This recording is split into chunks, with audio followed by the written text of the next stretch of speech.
where the mind is without fear and the head is held high, where knowledge is free.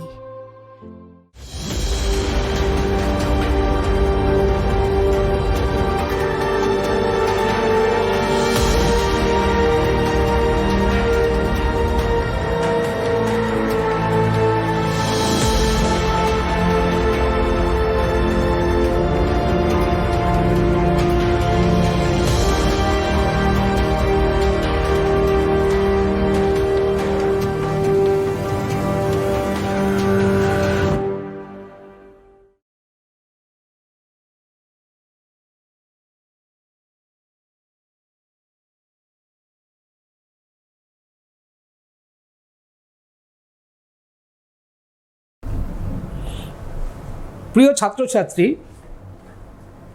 আমি অশোক মণ্ডল, Malda model মাদ্রাসার রাষ্ট্রবিজ্ঞানের শিক্ষক। আমি এই online class চালু করার জন্য মালদা জেলা প্রশাসন এবং শিক্ষা দপ্তরকে ধন্যবাদ জানাই। আজকে আমি তোমাদের ক্লাস 11-এর দ্বিতীয় অধ্যায় পড়াবো। দ্বিতীয় অধ্যায়ের আজকে যে বিষয়টি পড়াবো সেটা হচ্ছে রাষ্ট্রের উৎপত্তির বিষয়ে সামাজিক চুক্তির ক্ষেত্রে হবস, লক, রুসোর মধ্যে পার্থক্য। আর একটি বিষয় পড়াবো, সেটা হচ্ছে রাষ্ট্রের উৎপত্তি বিষয়ে বিবর্তন মতবাদ বা ঐতিহাসিক মতবাদ। আমরা এই দুটো বিষয় নিয়ে জানব। আমরা বিগত ক্লাসে রাষ্ট্রের উৎপত্তি বিষয়ে যে সামাজিক চুক্তি মতবাদ, সামাজিক চুক্তি মতবাদের যে তিনজন দার্শনিক হবস, লক, রুসো, তাদের দৃষ্টিভঙ্গিগুলো, চুক্তির ধরন, চুক্তির প্রকৃতি নিয়ে একটা বিস্তারিত আলোচনা করেছি। আমরা শুধু আজকে দেখব যে রাষ্ট্রের উৎপত্তির বিষয়ে সামাজিক চুক্তির ক্ষেত্রে হবস, লক, রুসোর মধ্যে পার্থক্য। হবস, লক, রুসোর মধ্যে পার্থক্য।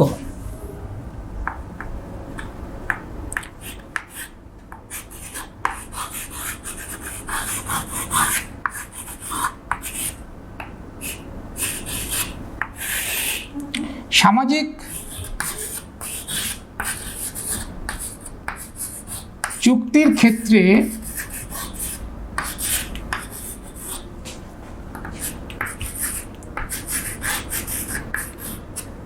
হবস, লক এবং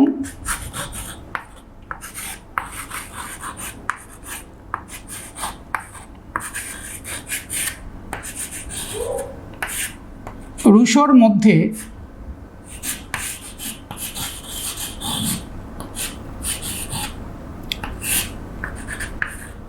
পার্থক্য। দ্বিতীয়টি পড়াবো আজকে, এই রাষ্ট্রের উৎপত্তির বিষয়ে বিবর্তন মতবাদ পড়াবো।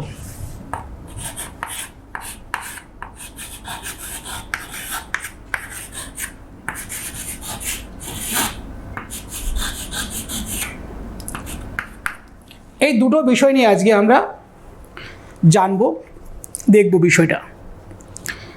তো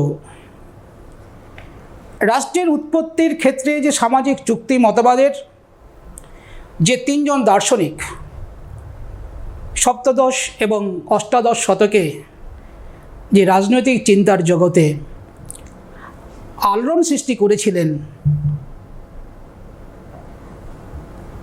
তারা প্রত্যেকে বলেছেন যে চুক্তির মধ্য দিয়ে রাষ্ট্রের উৎপত্তি ঘটেছে। প্রত্যেকে একমত। কিন্তু চুক্তির যে স্বরূপ, যে প্রকৃতি, তার বিস্তারিত আমরা জেনেছি। হবস, লক, রুসো সামাজিক চুক্তির ক্ষেত্রে কি বলেছেন আমরা বিগত ক্লাসে জেনেছি। আজকে আমরা যেটা জানবো সেটা কি, যে সামাজিক চুক্তির ক্ষেত্রে হবস, লক, রুসো কী পার্থক্য করেছেন। তাহলে আগে আমাদের জেনে নিতে হবে তাদের মধ্যে কোন কোন বিষয়ে সাদৃশ্য আছে। সাদৃশ্য কোন কোন বিষয় আছে? হবস, লক, রুসো এই তিনজন দার্শনিক বলেছেন যে রাষ্ট্র তৈরির আগে মানুষ প্রাকৃতিক পরিবেশে বসবাস করতেন।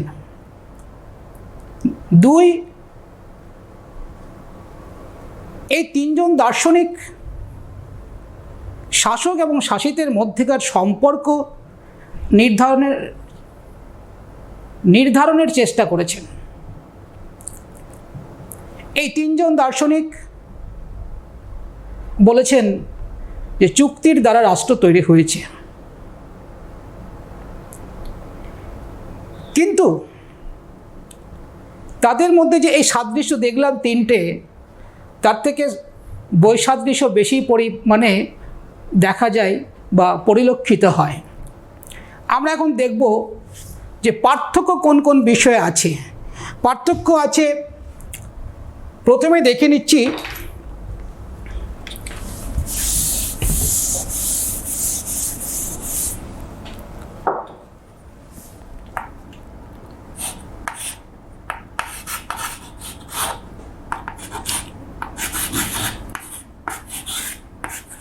প্রাকৃতিক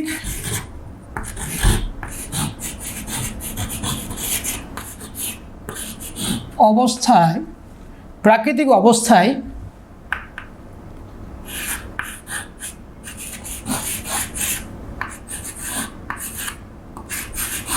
সমাজের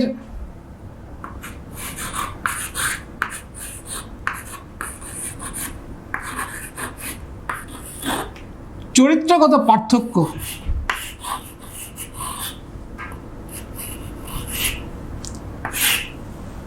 প্রাকৃতিক অবস্থায় সমাজের চরিত্রগত পার্থক্য বা প্রকৃতিগত পার্থক্য।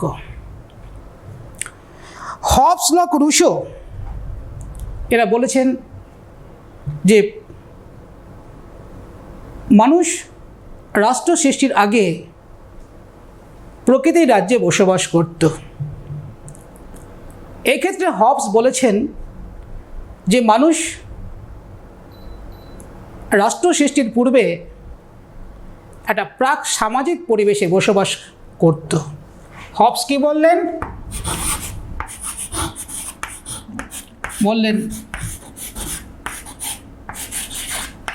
প্রাক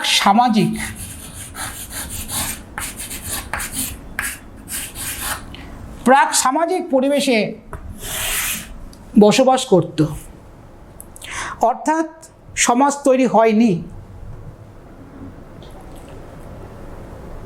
তাই তাদের মধ্যে কোনো রকমের সামাজিক যে গুণাবলী, সহযোগিতা, সহমর্মিতা, সমব্যথিতা, সহানুভূতিশীলতা, এইসব গুণ নেই। লক কি বলছেন যে না, লক বলছেন যে প্রকৃতির রাজ্যে মানুষ যখন বসবাস করত তখন সমাজ ছিল। তাহলে মানুষ বাস করত কোন পরিবেশে?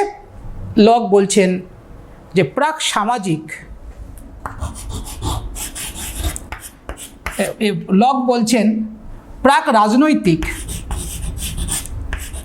প্রাক সামাজিক নয়, প্রাক রাজনৈতিক।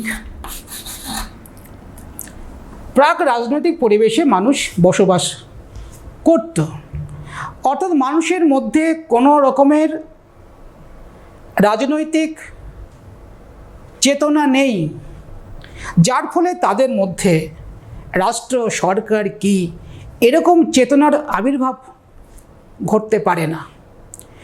রাজনৈতিক চেতনা শূন্য মানুষ। এবার রুসো কি বলছেন?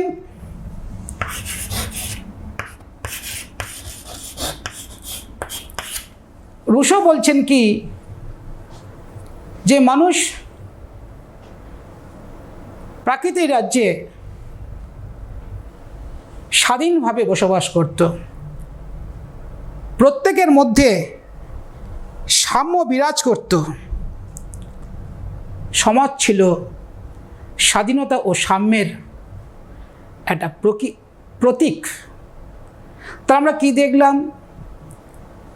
হবস বলছেন যে মানুষ প্রাক সামাজিক পরিবেশে বসবাস করছে, সমাজ তৈরি হয়নি।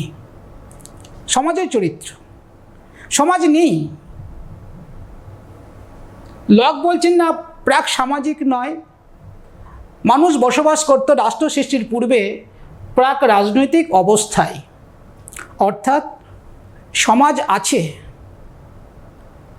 সমাজ আছে কি নেই, তাদের মধ্যে কোনো রাজনৈতিক চেতনা নেই বা রাজনৈতিক কোনো সংগঠন নেই।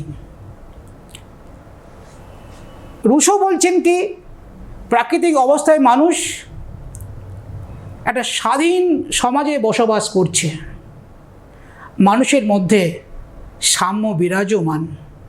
দ্বিতীয় পার্থক্যটা কি? প্রাকৃতিক অবস্থায় মানুষের জীবনগত পার্থক্য।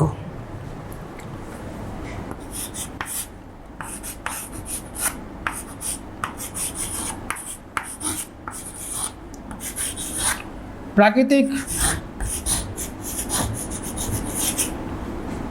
অবস্থায়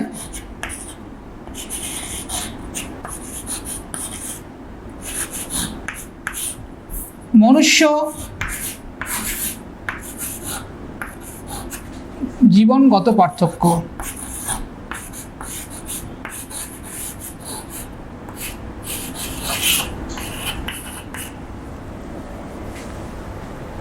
প্রাকৃতিক অবস্থায় মানুষের জীবন কেমন ছিল, এই নিয়ে হবস, লক, রুশো কি বলেছেন, তাহলে পার্থক্যটা বুঝতে পারব, তাই না? হবস বলছেন যেহেতু মানুষ প্রাক সামাজিক পরিবেশে বসবাস করত, সমাজ ছিল না, সেহেতু মানুষ চরিত্রগতভাবে ছিল স্বার্থপর, ক্ষমতালিপ্সু, আত্মকেন্দ্রিক। কি বললাম? স্বার্থপর বললাম,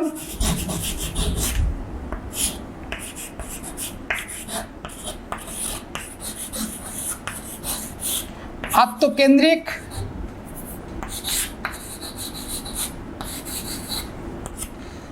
আর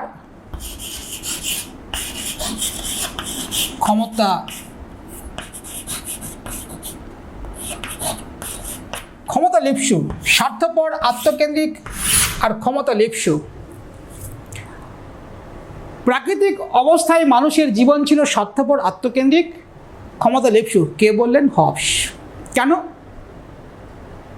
প্রাকৃতিক অবস্থা যেহেতু প্রাক সামাজিক সমাজ নেই, এই স্বার্থপর, আত্মকেন্দ্রিক, ক্ষমতালিপ্সু এর কারণে মানুষের মধ্যে মানুষের দ্বন্দ্ব, সংঘর্ষ, খুন, লুটরাজ, বিবাদ লেগেই থাকত। হবস এই ক্ষেত্রে বলেছেন যে মানুষের জীবন ছিল নিঃস্ব, নিঃসঙ্গ, দারিদ্র, ঘৃণ্য, পাশবিক। তাহলে আমরা হবস কি বললেন যে প্রাকৃতিক অবস্থায় মানুষের জীবনটা কেমন ছিল? আত্মকেন্দ্রিক, স্বার্থপর, ক্ষমতালিপ্সু। এর কারণে মানুষ দ্বন্দ্ব, সংঘর্ষ, হিংসা, দেশ, খুন, লুটরাজ ইত্যাদি ক্ষেত্রে যুক্ত থাকত। মানুষের জীবন ছিল নিঃসঙ্গ, দারিদ্র, ঘৃণ্য এবং পাশবিক। এটা বললেন হবস। মনুষ্য জীবন সম্পর্কে হবসের যে কল্পনা, লকের কল্পনা ভিন্ন। কেন ভিন্ন? লক বলেছেন কি, প্রাকৃতিক অবস্থা রয়েছে প্রাক রাজনৈতিক, প্রাক সামাজিক তো নয়। তাহলে সমাজের মধ্যে সহযোগিতা ছিল, সহানুভূতি ছিল, সমব্যথিতা ছিল। বলতে গেলে মানুষের মধ্যে মানুষের কোনো দ্বন্দ্ব হিংসা দেশ ছিল না। মানুষ সম্পূর্ণ স্বাধীনভাবে প্রকৃতির রাজ্যে বসবাস করত এবং প্রকৃতির আইন মেনেই চলত। সাম্য স্বাধীন বিরাজ করত। মানুষ সম্পত্তি জীবনের স্বাধীনতার অধিকারগুলি ভোগ করত। সম্পত্তির অধিকার, জীবনের অধিকার, স্বাধীনতার অধিকারগুলি ভোগ করত। রুশো কি বলছেন, যে প্রাকৃতিক অবস্থায় মানুষের জীবন ছিল কি সহজ সরল অনাড়ম্বর। সহজ সরল অনাড়ম্বর। মানুষের মধ্যে কোনো রকমের হিংসা ঘৃণা ছিল না, দ্বন্দ্ব সংঘর্ষ ছিল না। মানুষ একটা সুন্দর পরিবেশে, একটা সহযোগিতাময় পরিবেশে বসবাস করত। বলতে গেলে এক্ষেত্রে রুশো বলেছেন যে মানুষ একটা মর্ত্যের স্বর্গে বাস করত। এই মর্ত্যধাম একটা স্বর্গস্বরূপ, এটা স্বর্গের পরিবেশে বসবাস করত, এটা রুশো বললেন। তাহলে মনুষ্য জীবন সম্পর্কে হবস, লক, রুশো কি বললেন আমরা সেটা জানলাম, তাই না? এবারে আমরা জানব যে চুক্তির প্রয়োজনীয়তাগত পার্থক্য।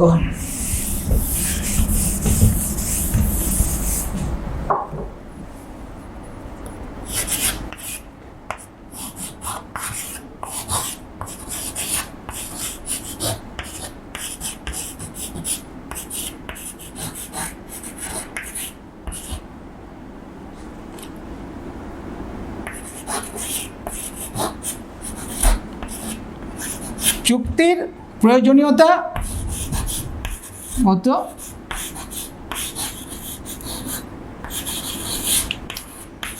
পার্থক্য।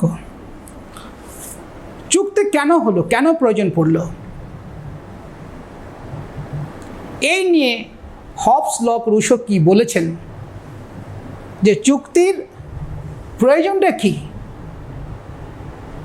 চুক্তির প্রয়োজনগত পার্থক্য, তাই আমরা এখনই দেখব যে হবস, লক, রুশো কেন চুক্তির প্রয়োজনের কথা বললেন। যে হবস বলেছেন যে প্রাকৃতিক অবস্থায় যে মানুষ বসবাস করত, একটু আগে আলোচনা করলাম, মনুষ্য জীবন ছিল ঘৃণ্য, পাশবিক, নিঃসঙ্গ, দারিদ্র্য। তারা খুন, লুটরাজ, হিংসা, দেশ ঘৃণায় পরিপূর্ণ।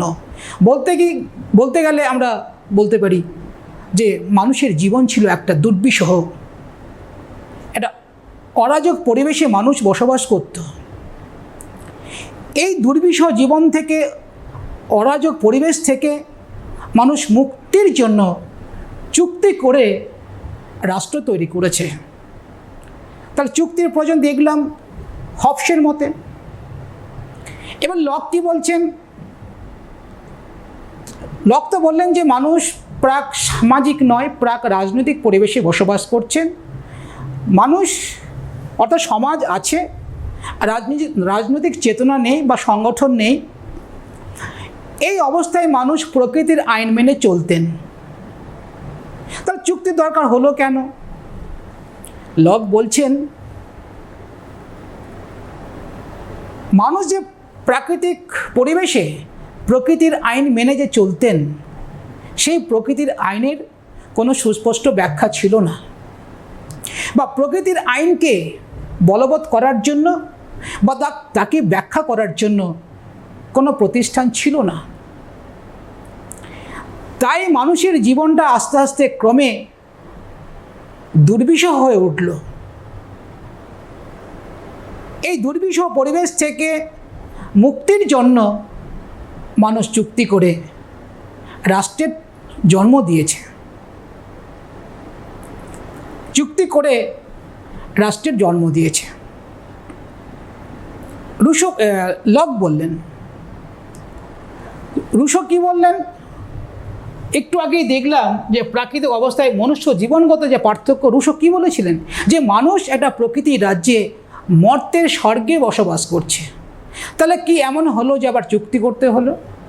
রুশো বলছেন যে মানুষ যখন মর্ত্যের স্বর্গস্বরূপ একটা পরিবেশে বসবাস করছে,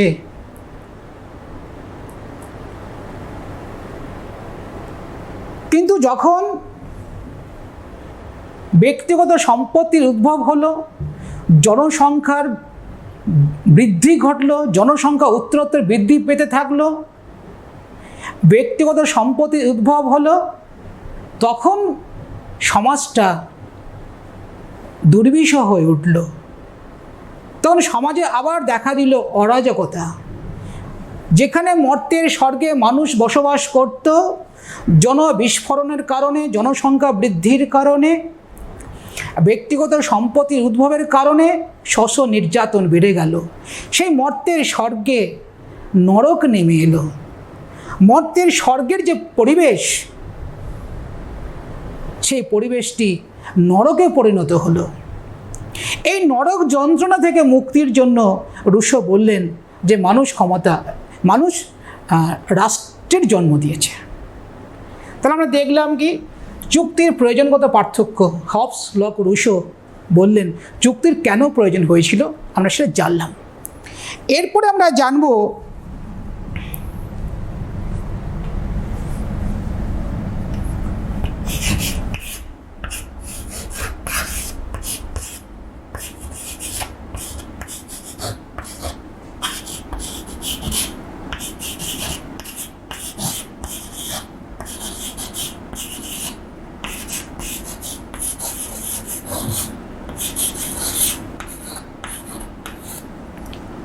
চুক্তির প্রকৃতিগত পার্থক্য। চুক্তির স্বরূপ কেমন ছিল? হবস, লক, রুশো চুক্তির প্রকৃতিক পার্থক্য নির্ণয় করতে কি বলেছেন সেটা এবার আমরা জানব। চুক্তির প্রকৃতিগত বা স্বরূপগত কি পার্থক্য রয়েছে, হবস, লক, রুশো কি বলেছেন সেটা আমরা আবার জানব। হবস কি বলেছেন? হবস বলেছেন যে মানুষ চুক্তি করে একটা দুর্বিষহ পরিবেশ থেকে মুক্তি লাভের জন্য চুক্তি করে পূর্ণ ক্ষমতা ব্যক্তি সংসদের হাতে অর্পণ করেছে। তো চুক্তির প্রকৃতি কী ছিল? হবসের মতে চুক্তি হয়েছিল একটি। এই চুক্তিতে রাজা বা শাসক অংশগ্রহণ করেননি। মানুষ নিজেরা চুক্তি করে পূর্ণ ক্ষমতা শাসকের হাতে বা ব্যক্তি সংসদের হাতে অর্পণ করেছে। চুক্তির ঊর্ধ্বে হচ্ছেন রাজা বা শাসক। কেন? যে তিনি চুক্তিতে অংশগ্রহণ করেননি। চুক্তি যদি লঙ্ঘন করেন শাসক বা রাজা বা ব্যক্তি সংসদ, তার বিরুদ্ধে জনগণ বিদ্রোহ করতে পারবে না। এই গেল হবসের চুক্তির প্রকৃতি। লক কি বললেন? লক বলেছেন যে চুক্তি হয়েছে দুটি, জনগণের সঙ্গে জনগণের আর জনগণের সঙ্গে শাসকের। জনগণের সঙ্গে জনগণের আর জনগণের সঙ্গে শাসকের, অর্থাৎ শাসক বা রাজা চুক্তিতে অংশগ্রহণ করেছেন, তিনি চুক্তির ঊর্ধ্বে নন। যদি শাসক চুক্তির শর্তাবলী লঙ্ঘন করেন তাহলে জনগণ তার বিরুদ্ধে বিদ্রোহ করতে পারবে। এটা বললেন লক। রুশো কি বললেন? রুশো বলছেন যে চুক্তি সমাজস্থ মানুষ, প্রকৃতি রাজ্যে মানুষ চুক্তি নিজেরাই করেছে, আর নিজেরা চুক্তি করে পূর্ণ ক্ষমতা নিজেদের মধ্যেই অর্পণ করেছে, যাকে বলা হয় সাধারণের ইচ্ছা, জেনারেল উইল। পূর্ণ ক্ষমতা নিজেদের মধ্যেই অর্পণ করেছে।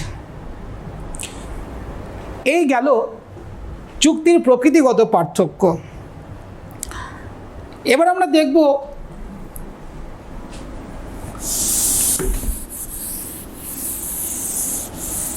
কত নম্বর? 5 নম্বর।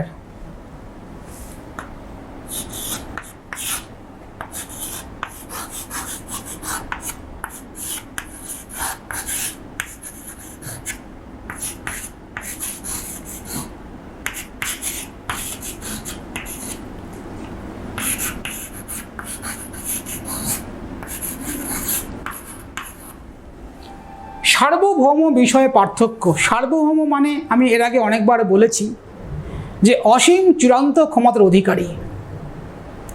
এটা অবিভাজ্য ক্ষমতা, অহস্তান্তরযোগ্য ক্ষমতা। একটা সংগঠন বা প্রতিষ্ঠানের বা রাষ্ট্রের শাসকের এটা চরম ক্ষমতা হচ্ছে সার্বভৌম। তো সার্বভৌম বিষয়ে হবস, লক, রুসো কি বলেছেন আমরা সেটা জানব। হবস কি বলেছেন?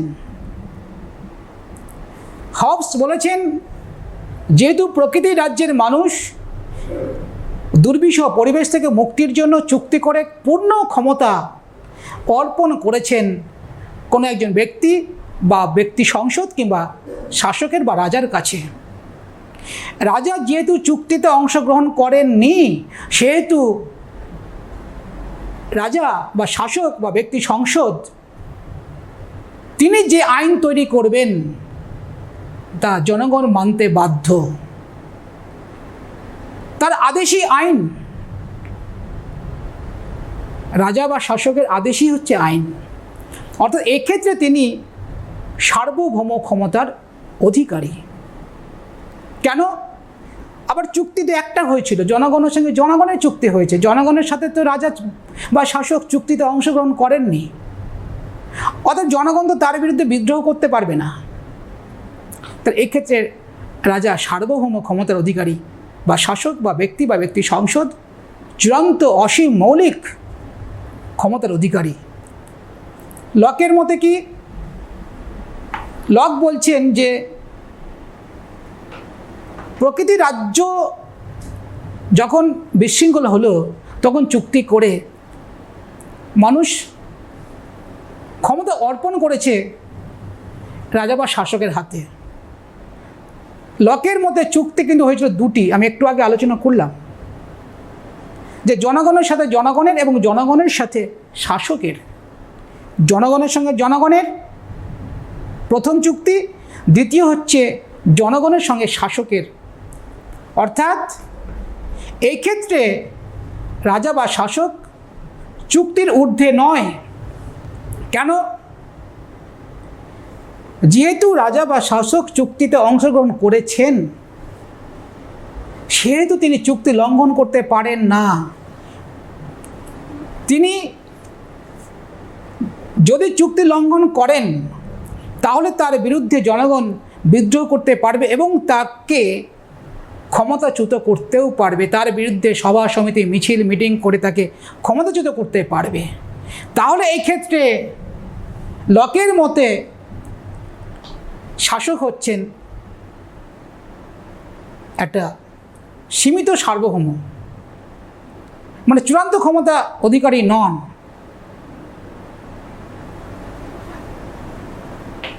রুসো কি বলেছেন? রুসো বলেছেন যে চুক্তি করে যেহেতু পূর্ণ ক্ষমতা মানুষ নিজেরাই চুক্তি করে নিজেদের উপরেই অর্পণ করেছেন, সেহেতু জনগণই হচ্ছেন চূড়ান্ত ক্ষমতার অধিকারী, জনগণই হচ্ছেন সার্বভৌম ক্ষমতার অধিকারী। এই গেল সার্বভৌম বিষয়ে হবস, লক, রুসোর পার্থক্য। তারপরে দেখব আমরা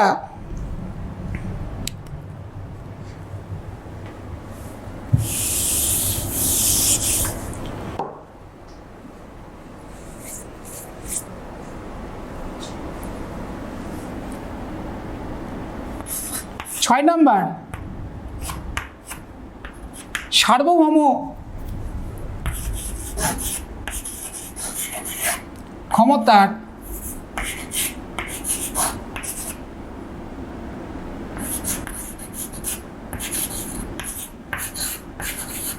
প্রকৃতি। সার্বভৌম ক্ষমতার প্রকৃতিগত পার্থক্য। হবস এই ক্ষেত্রে বলেছেন যে রাজা বা শাসক হচ্ছেন যেহেতু চরম ক্ষমতার অধিকারী, যেহেতু তিনি চুক্তির ঊর্ধ্বে, তার বিরুদ্ধে জনগণ বিদ্রোহ করতে পারবে না। এই ক্ষেত্রে হবস জন্ম দিয়েছেন আইনগত সার্বভৌমিকতার, কারণ শাসকের আদেশই হচ্ছে আইন। তাহলে আইনগত সার্বভৌমিকতার জন্ম দিয়েছেন হবস। আর রুসো, লক লকের মধ্যে যেহেতু চুক্তি দুটো হয়েছে, জনগণের সাথে জনগণের সাথে শাসকের, সে যেহেতু শাসকের বিরুদ্ধে জনগণ বিদ্রোহ করতে পারছে, তাকে ক্ষমতাচ্যুত করতে পারবে, আমি একটু আগে আলোচনা করলাম। এই ক্ষেত্রে লক জন্ম দিয়েছেন রাজনৈতিক সার্বভৌমিকতার, কারণ জনগণের সার্বভৌম রয়েছে কারণ শাসককে পদচ্যুত করার, তাহলে এখানে রাজনৈতিক সার্বভৌমিকতার জন্ম দিয়েছেন। থাকলো কে?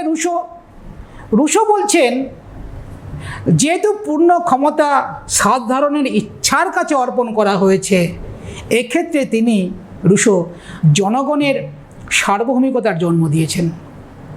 তাহলে জনগণের সার্বভৌমিকতার জনককে? রুশো। এসে কেউ কোশ্চেন এইভাবে আসে। আর আইনগত সার্বভৌমিকতার জন্ম কে দিয়েছেন? হবস। রাজনৈতিক সার্বভৌমিকতার জন্ম কে দিয়েছেন? লক। এবার আমরা দেখব যে রাষ্ট্র ও সরকারের মধ্যে পার্থক্য। রাষ্ট্র ও সরকারের মধ্যে পার্থক্য।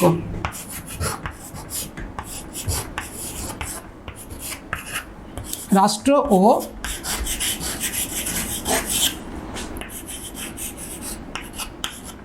সরকারের মধ্যে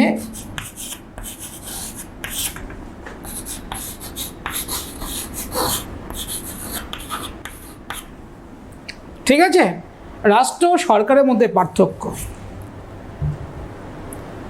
হবস রাষ্ট্র এবং সরকারের মধ্যে হবস কোনো রকম পার্থক্য স্বীকার করেননি। তিনি হচ্ছে রাষ্ট্র এবং সরকারকে এক করে দেখেছেন। কিন্তু লক সর্বপ্রথম, পরবর্তীতে রুশো রাষ্ট্র এবং সরকারের মধ্যে পার্থক্য নিরূপণ করেছেন। তাহলে আমরা এতক্ষণ পার্থক্য দেখলাম, তাহলে আমরা কি কনক্লুশন টানতে পারি? যে হবস, লক ও রুশো সামাজিক চুক্তির ক্ষেত্রে রাষ্ট্রের উৎপত্তির বিষয়ে যে পার্থক্যগুলো দিয়েছেন, সেখান থেকে আমরা বলতে পারি যে হবস চরম রাজতন্ত্রের জন্ম দিয়েছেন। চরম রাজতন্ত্র কেন? যে শাসক বা রাজাই সর্বে সর্বা, তার আদেশই আইন, তার বিরুদ্ধে জনগণ যেতে পারবে না। তাহলে চরম রাজতন্ত্রের জন্ম দিলেন হবস। লক কি করলেন? লকের মতবাদে যেহেতু দেখা গেছে জনগণ শাসকের বিরুদ্ধে বিদ্রোহ করতে পারবে, এক্ষেত্রে লক সীমিত রাজতন্ত্রের জন্ম দিয়েছেন। সীমিত রাজতন্ত্র আছে, কিন্তু তার বিরুদ্ধে জনগণ যেতে পারবে, তার বিরুদ্ধে জনগণ বিদ্রোহ করতে পারবে। সীমিত রাজতন্ত্র, বোঝা গেছে? আর রুশো জন্ম দিলেন কি? জনগণের সার্বভৌমিকতার মধ্য দিয়ে গণতন্ত্রের ইঙ্গিত দিলেন, যে জনগণই শেষ কথা বলবে, যেটা গণতন্ত্রের একটা অন্যতম অপরিহার্য বৈশিষ্ট্য, যে জনগণের সার্বভৌমিকতা। মূলত রুশো জনগণের সার্বভৌমিকতা, জনগণের চূড়ান্ত ক্ষমতার কথা বলে গণতন্ত্রের ইঙ্গিত দিয়েছিলেন। আমরা এতক্ষণ কোন জায়গায় ছিলাম? হবস, লক, রুশোর মধ্যে পার্থক্য সামাজিক চুক্তির ক্ষেত্রে। এবারে আমরা আজকে নতুন টপিকসে যাব, সেটা হচ্ছে রাষ্ট্রের উৎপত্তি বিষয়ে বিবর্তন মতবাদ বা ঐতিহাসিক মতবাদ।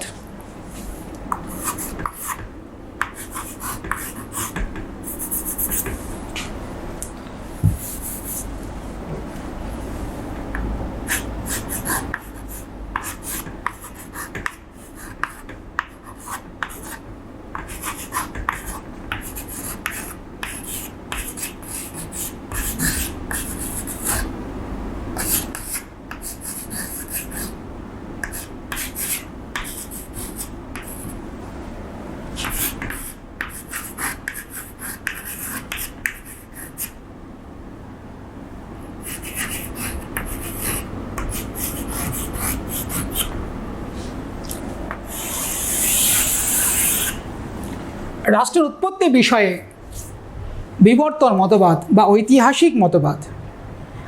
আমরা রাষ্ট্রের উৎপত্তি বিষয়ে যে তিনটি মতবাদ দেখলাম, ঐশ্বরিক, বলপ্রয়োগ, সামাজিক চুক্তি মতবাদ, এগুলো ছিল কি কাল্পনিক মতবাদ।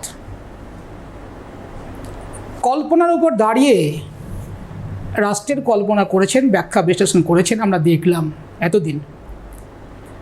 আজকে দেখব যে রাষ্ট্রের উৎপত্তি বিষয়ে বিবর্তন মতবাদ, অর্থাৎ এটা বিজ্ঞান ভিত্তিক মতবাদ। এটা কল্পনা নেই, এটা বিজ্ঞান রয়েছে এর মধ্যে। যে মানুষ সামাজিক জীব, মানুষ আমরা এই সমাজে বসবাস করি, তাই আমরা একটা সামাজিক জীব। এই সামাজিক জীব হিসেবে মানুষ সমাজ গঠনে কিংবা রাষ্ট্র গঠনে অনুপ্রাণিত। আমরা অনুপ্রাণিত হই সমাজ গঠনে।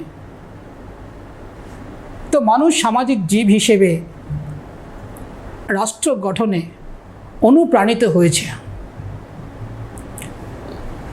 কিন্তু রাষ্ট্র একদিনে তৈরি হয়নি, বুঝেছ? রাষ্ট্র একদিনে তৈরি হয়নি। রাষ্ট্র তৈরি হয়েছে দীর্ঘ পথ অতিক্রম করে একটা বিবর্তনের ধারায়। দীর্ঘ পথ অতিক্রম করতে করতে করতে করতে আজকের যে জায়গায় এসছে গোটা সমাজ, বিশ্ব সমাজ, আজ থেকে 5000 বছর আগে বা 2000 বছর আগে বা 500 বছর আগে এরকমটা ছিল না। তার দীর্ঘ পথ অতিক্রম করতে করতে একটা বিবর্তনের ধারায় রাষ্ট্রের উৎপত্তি হয়েছে। বোঝা গেছে? রাষ্ট্র কোনো ঐশ্বরিক শক্তির দ্বারা তৈরি হয়নি, কিংবা রাষ্ট্র কোনো বলপ্রয়োগ শক্তির দ্বারাও তৈরি হয়নি, সামাজিক চুক্তির দ্বারাতেও তৈরি হয়নি। বোঝা গেছে? রাষ্ট্র বিবর্তনের মধ্য দিয়ে তৈরি হয়েছে। এই ক্ষেত্রে অধ্যাপক গার্নার বলেছেন, রাষ্ট্র কোনো ঐশ্বরিক সৃষ্ট নয়, রাষ্ট্র কোনো পশু শক্তির বা বলশক্তির ফসল নয়, রাষ্ট্র কোনো সামাজিক চুক্তির দ্বারা তৈরি হয়নি, কিংবা কতগুলো পরিবারের সম্প্রসারণের ফলেও রাষ্ট্র তৈরি হয়নি। তাহলে প্রশ্ন, রাষ্ট্র তৈরি হলো কি করে? এর উত্তরে বার্জেস বললেন যে রাষ্ট্র হলো সমাজের, এই মানব সমাজের বিরামহীন ক্রমবিকাশের ফল। বার্জেস বলছেন,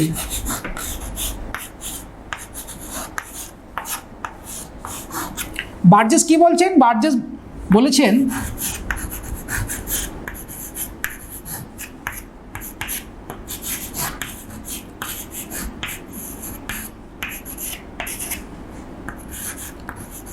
রাষ্ট্র হলো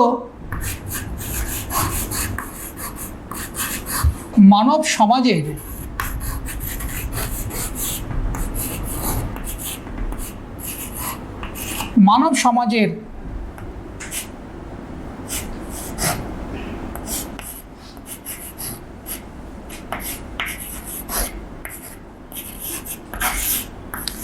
বিরামহীন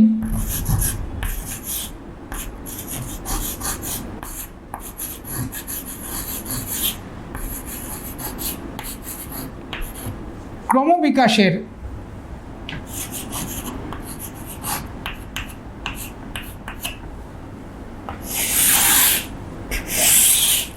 এটা মনে রাখবে, এসিকিউ এর জন্য খুব ইম্পর্টেন্ট, যে রাষ্ট্র হলো মানব সমাজের বিরামহীন ক্রমবিকাশের ফল। উক্তিটি কার? বার্জেস। তাহলে বার্জেস কি বললেন? যে রাষ্ট্র হলো মানব সমাজের বিরামহীন ক্রমবিকাশের ফল।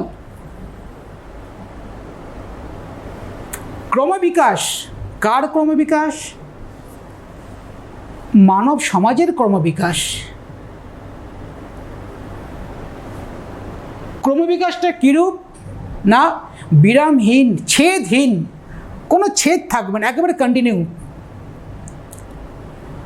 তাহলে রাষ্ট্র হলো মানব সমাজের বিরামহীন ক্রমবিকাশের ফল। এই ক্রমবিকাশের মধ্য দিয়ে রাষ্ট্র তৈরি হয়েছে বিভিন্ন উপাদানের সমন্বয়ে।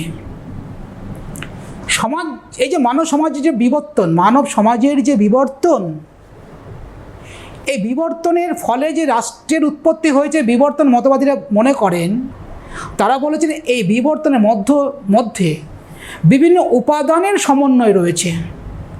তাহলে আমরা এবার দেখব কোন কোন উপাদানের দ্বারা রাষ্ট্র তৈরি হয়েছে বলে বিবর্তন মতবাদীরা মনে করেন।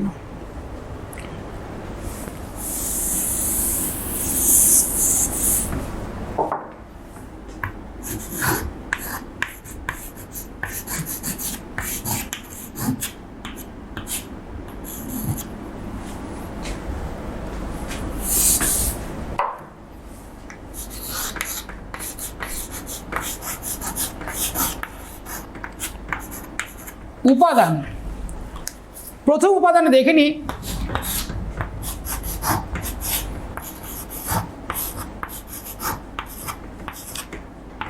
রক্তের সম্পর্ক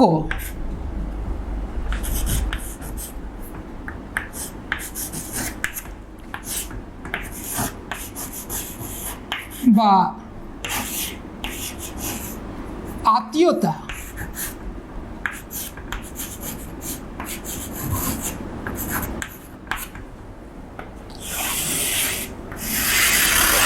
রক্তের সম্পর্ক বা আত্মীয়তা বোধ রাষ্ট্র গঠনের একটা অন্যতম উপাদান। কিভাবে এটা আমাদের জানতে হবে। এটাকে আমরা জানব যে মানুষ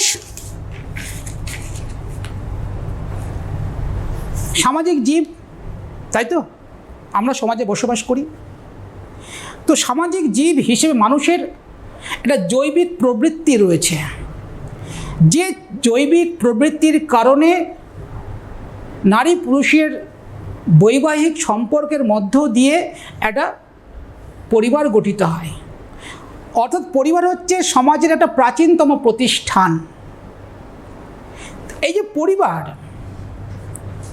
এটা জৈবিক প্রবৃত্তির কারণে সামাজিক জীব হিসেবে মানুষ একটা পরিবার তৈরি করে। পরিবার কাকে নিয়ে হয়? পিতা মাতা, তার সন্তান সন্ততি নিয়ে একটা পরিবার।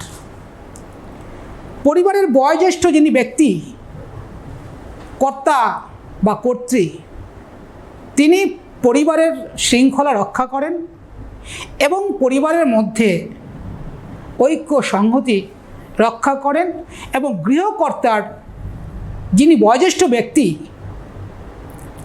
তার নির্দেশ আদেশ মেনে একটা পরিবার চলছে।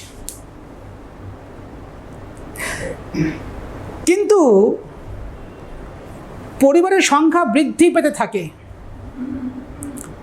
যদি পরিবারের সংখ্যা বৃদ্ধি পেতে থাকে, যে একটা পরিবার থেকে যদি 50টা পরিবার হয় বা একটা পরিবার থেকে 5টা পরিবার হলো, তাহলে যে পরিবারের যে বয়োজ্যেষ্ঠ ব্যক্তি, তার যে কর্তৃত্ব, সে কর্তৃত্ব কিন্তু হ্রাস পাবে। আমি এটা চিত্রের মধ্য দিয়ে বোঝানোর চেষ্টা করছি।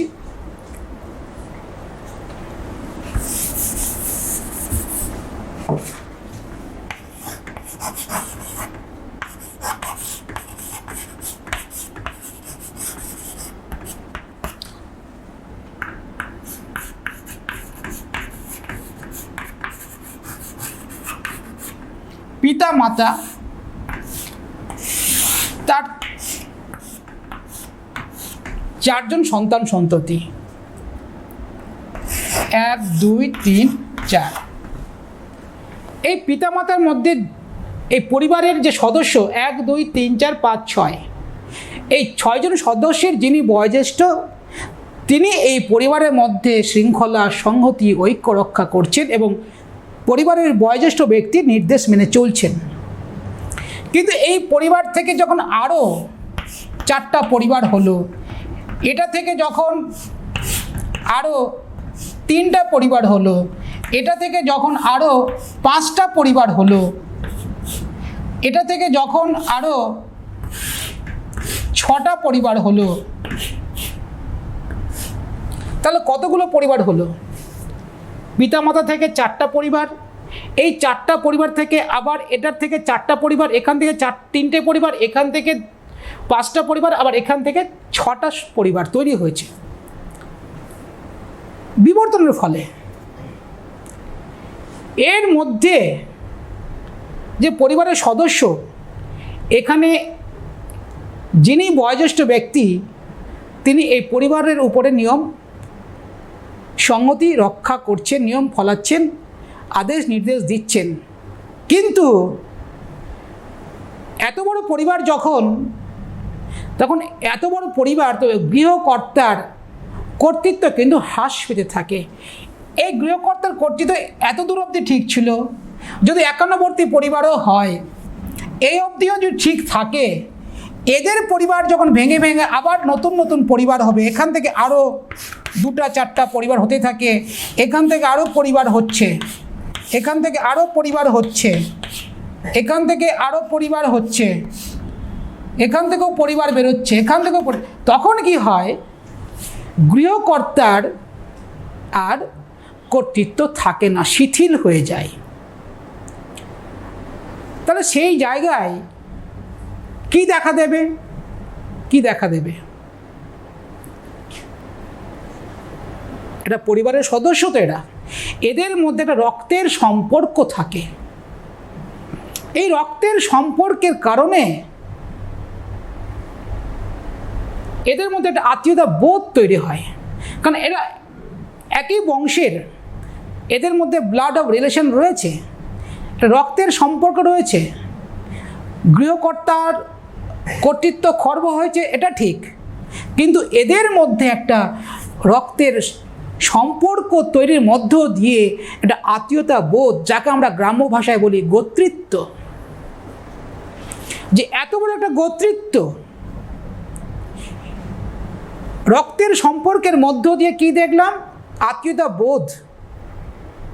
এই আত্মীয়তা বোধ জন্ম দিল সমাজের, আর এই সমাজ জন্ম দিল রাষ্ট্রের। তাহলে রক্তের সম্পর্ক বা আত্মীয়তা বোধ, এর মধ্য দিয়ে রাষ্ট্রের উদ্ভব হয়েছে। এবার আমরা দেখব দ্বিতীয় উপাদান। দ্বিতীয় উপাদানটা কি? ধর্ম। এই যখন রক্তের সম্পর্কের মধ্যেও যখন একটা পরিবারে, একটা সমাজে শৃঙ্খলা রক্ষা করা সক্ষম হলো না, তখন সেই জায়গা নিল ধর্ম। তার ধর্মকে কেন্দ্র করে মানুষ একজোট হতে পারে, ঐক্য শৃঙ্খলা তৈরি করতে পারে ধর্মকে কেন্দ্র করেই। যখন রক্তের বন্ধন যখন শিথিল হয়ে গেল, রক্তের বন্ধন যখন সমাজে আর শৃঙ্খলা স্থাপন করতে সক্ষম হলো না, ব্যর্থ হলো, তখন সেই জায়গাটা নিল ধর্ম। ধর্মের মধ্য দিয়ে মানুষকে শৃঙ্খলা পরায়ণ করা হলো। কিভাবে? যে ধর্ম সমাজের গোষ্ঠী জীবনকে নিয়ন্ত্রণ করতে শিখল। বিভিন্ন প্রাকৃতিক দুর্যোগ, ঝড় ঝঞ্ঝা, বজ্রপাত, বন্যা, খরা, এই সব বিষয়কে মানুষ একটা সময় ব্যাখ্যা করতে পারতো না।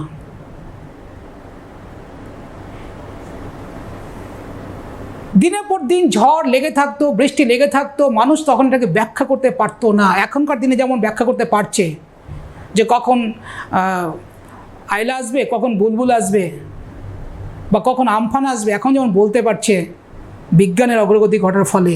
কিন্তু একটা সময় ছিল না, মানুষ এইসব ব্যাখ্যা করতে পারতো না।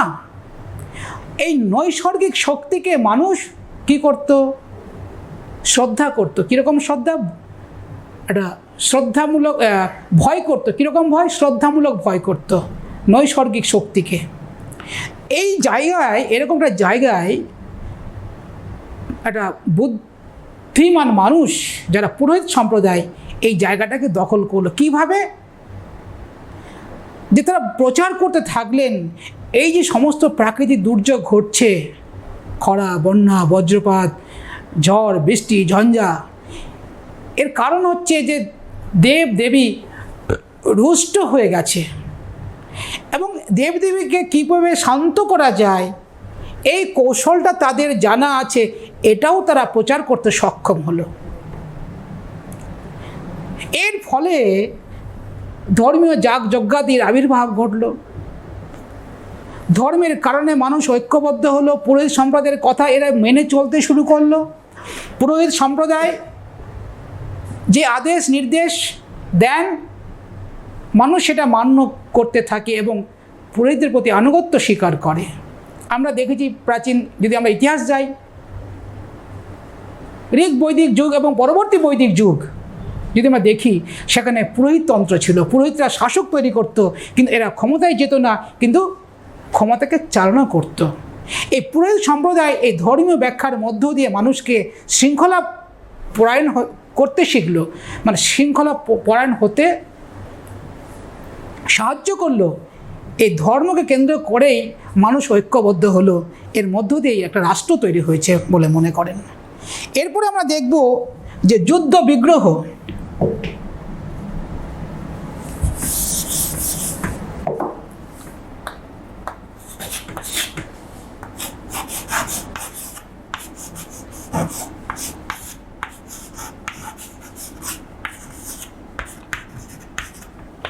যুদ্ধ বিগ্রহ, যুদ্ধ বিগ্রহ রাষ্ট্র উৎপত্তির একটা অন্যতম উপাদান।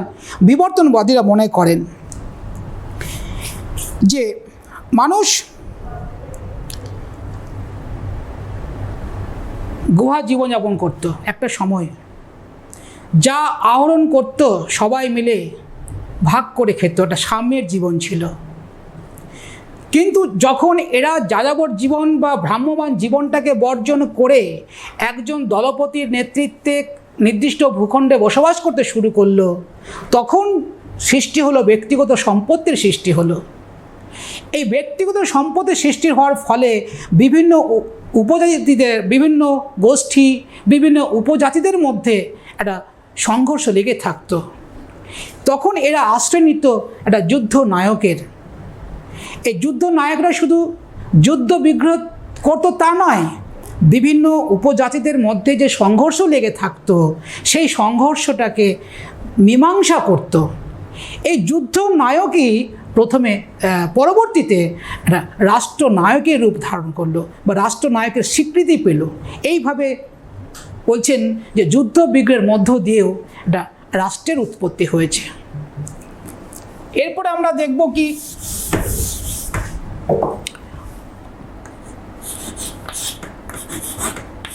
অর্থনৈতিক চেতনা।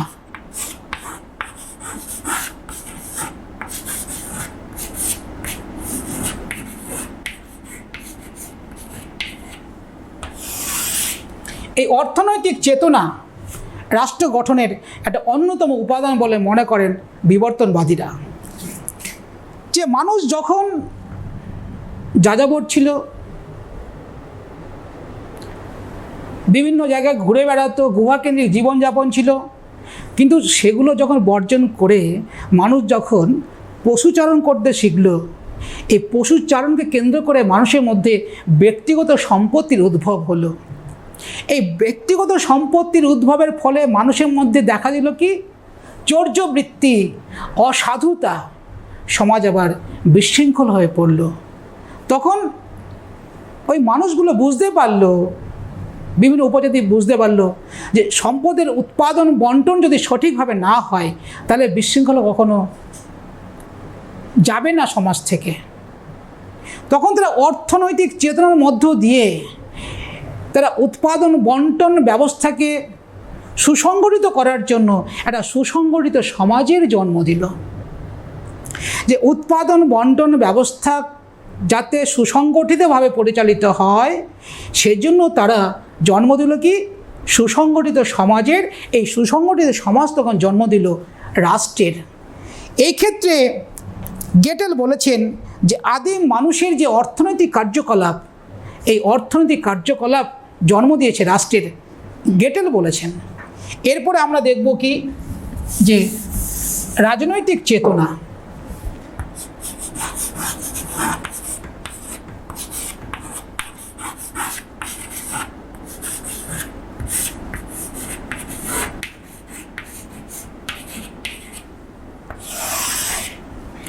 রাজনৈতিক চেতনা, অনেকে মনে করেন যে রাজনৈতিক চেতনার ফলে রাষ্ট্রের উদ্ভব হয়েছে। যুদ্ধ, বিগ্রহ, রক্তের সম্পর্ক, তারপরে ওই ধর্ম, এখানে কোনো রাজনৈতিক চেতনা ছিল না। একটা রাজনৈতিক একটা অন্ধকার যুগ। কিন্তু মানুষের মধ্যে যখন রাজনৈতিক চেতনা এলো, এই রাজনৈতিক চেতনার কারণ এরা বুঝতে পারলো যে আমরা যদি বিভিন্ন গোষ্ঠী, উপগোষ্ঠীর মধ্যে, উপজাতির মধ্যে যদি সংঘর্ষ লাগিয়ে রাখি, তাহলে আমাদের মৃত্যু অনিবার্য। তখন তারা উপলব্ধি করতে পারলো যে না, এটা রাষ্ট্র তৈরি করতে হবে। তখন তারা কি করলো, সুসংগঠিতভাবে একটা যুদ্ধ নায়কের হাতে পূর্ণ ক্ষমতা অর্পণ করে সেখানে তারা আনুগত্য দেখাতে শুরু করলো। এই যুদ্ধনায়কের হাত ধরেই রাষ্ট্রের উদ্ভব হয়েছে। তো আমরা এতক্ষণ দেখলাম বিবর্তন মতবাদ, কিন্তু বিবর্তন মতবাদ কোনো মতেই ত্রুটিমুক্ত নয়। কারণ বিবর্তন মতবাদ মৌলিক মতবাদ নয়, কারণ মৌলিকত্ব দাবি করতে পারে না। কেন? এই বিবর্তন মতবাদ ঐশ্বরিক মতবাদ, বলপ্রয়োগ মতবাদ, সামাজিক চুক্তি মতবাদের কাছ থেকে সব ধার নিয়ে তার তত্ত্বকে দাঁড় করিয়েছেন বিবর্তন মতবাদ। তো এই মতবাদের তোমার নেই, কারণ মৌলিকতা দাবি করতে পারে না। তারপরে যেমন ধরো পূর্ণাঙ্গ মতবাদ নয়, কারণ বিবর্তন মতবাদ একটা পূর্ণাঙ্গ মতবাদ বলা যাবে না। কারণ এখানে আমরা দেখেছি যে মানুষ বিবর্তন মতবাদে এই যুদ্ধ, বিগ্রহ, ধর্ম অর্থাৎ ঈশ্বরের ভূমিকা, এই তত্ত্ব এখানে দাঁড় করানো রয়েছে। তা এই মতবাদ কখনো একটা পূর্ণাঙ্গ মতবাদ দাবি করতে পারে না। মার্ক্সরা বলেছেন যে না, মার্ক্সরা বলেছেন যে বিবর্তনের মধ্য দিয়ে কেবল তৈরি হয়নি রাষ্ট্রটা। এরা বলেছেন যে সম্পূর্ণ ঐতিহাসিক কারণে, অর্থনৈতিক কারণে রাষ্ট্রের উদ্ভব হয়েছে। কিভাবে? যে অর্থনীতির বিকাশের ফলে সমাজে দুটো শ্রেণী এসছে, আর শ্রেণী স্বার্থ রক্ষার জন্য রাষ্ট্রের উদ্ভব হয়েছে। একটা শ্রেণীকে পরাভূত করে, শাসক শ্রেণী শাসিত শ্রেণীকে পরাভূত করে তারা অর্থনৈতিক দিক থেকে ফুলে ফেঁপে উঠেছে এবং এরা রাষ্ট্রের জন্ম দিয়েছে দাস সমাজে। আমরা এটা মার্ক্সবাদে গিয়ে ভালো করে পড়ব। তো যাই হোক, এই বিবর্তন মতবাদের একটা ঐতিহাসিক গুরুত্ব রয়েছে, অবশ্যই রয়েছে। কারণ বিবর্তন মতবাদে একটা ধর্মীয় চেতনার ভাব আমরা দেখতে পাচ্ছি। ধর্মের কারণে মানুষ যে ঐক্যবদ্ধ হতে পারে তার ইঙ্গিত আমরা এখানে দেখতে পেয়েছি। এছাড়া রাজনৈতিক চেতনা, একটা রাষ্ট্র তৈরি করতে গেলে যেটা রাষ্ট্রীয় সংগঠন দরকার, সেখানেও আমরা এখানে সেই তত্ত্বটিও এখানে দেখতে পেয়েছি, যেটা রাজনৈতিক সংগঠন দরকার, রাজনৈতিক চেতনা দরকার। রাজনৈতিক চেতনা ছাড়া রাষ্ট্রীয় সংগঠন তৈরি করা সম্ভব হবে না। যাই হোক, এখান থেকে আমরা যে দ্বিতীয় অধ্যায় শেষ করলাম আজকে। দ্বিতীয় অধ্যায় শেষ করতে গিয়ে আমরা এখানে মাত্র 3খানা প্রশ্ন আমি লিখছি বোর্ডে। এই 3খানা প্রশ্নের মধ্যে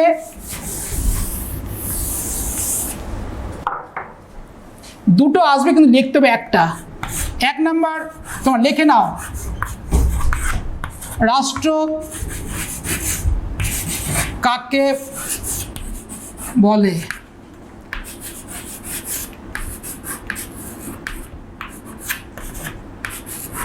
রাষ্ট্রের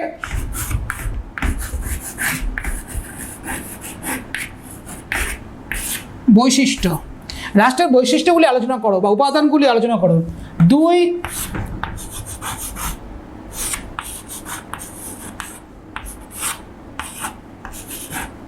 রাষ্ট্রের উৎপত্তির বিষয়ে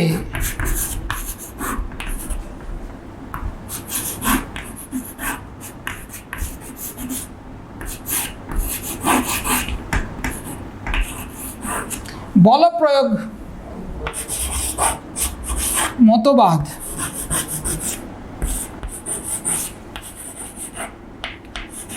সবিচারে মানে সমালোচনা সহ সবিচারে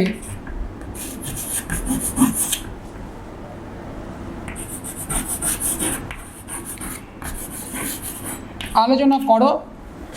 3,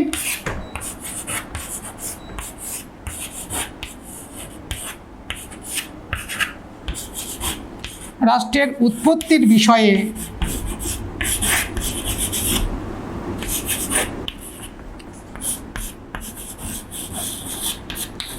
বিবর্তন মতবাদ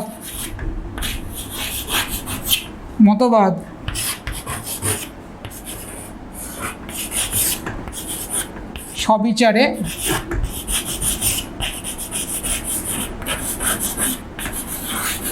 আলোচনা করো। এখানে এই 3টের মধ্যে তোমরা 2টো পরীক্ষায় পাবে, লিখতে হবে 1টি। তোমরা এই প্রশ্নটা খুব ভালো করে করবে, 1 নাম্বারটা, আর করবে তোমরা এটা খুব ভালো করে পড়বে। রাষ্ট্র কাকে বলে, রাষ্ট্র বৈশিষ্ট্য, আর রাষ্ট্রের উৎপত্তি বিষয়ে বিবর্তন মতবাদ। এই 2টো করলে 100% একটা কমন পাবে, হয়তো উপরটাই কমন পাবে। যাই হোক, আমরা এখানে 2য় অধ্যায় শেষ করলাম। তোমরা ভালো থেকো, সুস্থ থেকো, ধন্যবাদ।